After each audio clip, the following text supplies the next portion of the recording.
Here in the UK, MPs have warned that companies should be banned from using what are known as forever chemicals in products unless they are essential school uniforms, non-stick pans, just some of the everyday products are treated with a group of chemicals called PFAS to make them stain and water resistant. But there is growing concern about long term environmental and health impacts of some of these forever chemicals, so called, because they persist and accumulate across ecosystem. Our climate and science reporter, Mr. Sardon, has been looking into the story. Yeah, they are used in everything, every everyday household items that we value.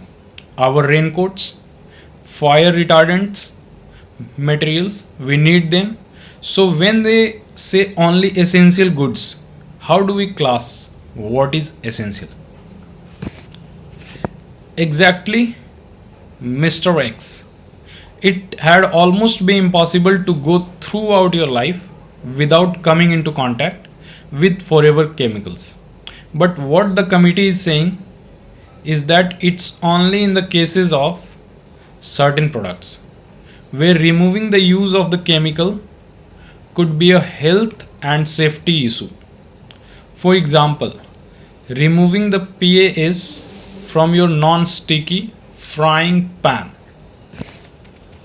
I guess the worst that could happen is your egg might get a little bit stuck. But removing that from, say, firefighting equipment could pose a serious danger to those that wear it. Equally, it's also used a lot in medical equipment. Now, this particular approach, this essential use method is actually already being looked at by the EU. They have gone through a number of stages and they are looking to actually introduce their own ban later this year.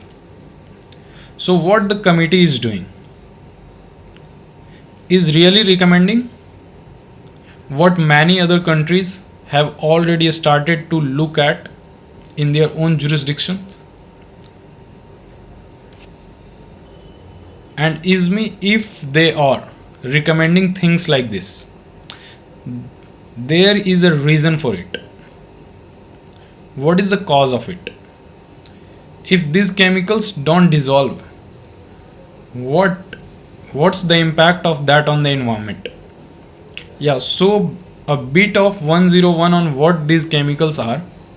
They are a group of 15,000 man-made substances, and those amazing properties, that water resistance, that oil resistance, also means they are very difficult to break down in the environment, and actually they can accumulate. Now the key issue is we don't have research on the impacts of many of these different chemicals. The few that we have researched, some of them have shown to be toxic.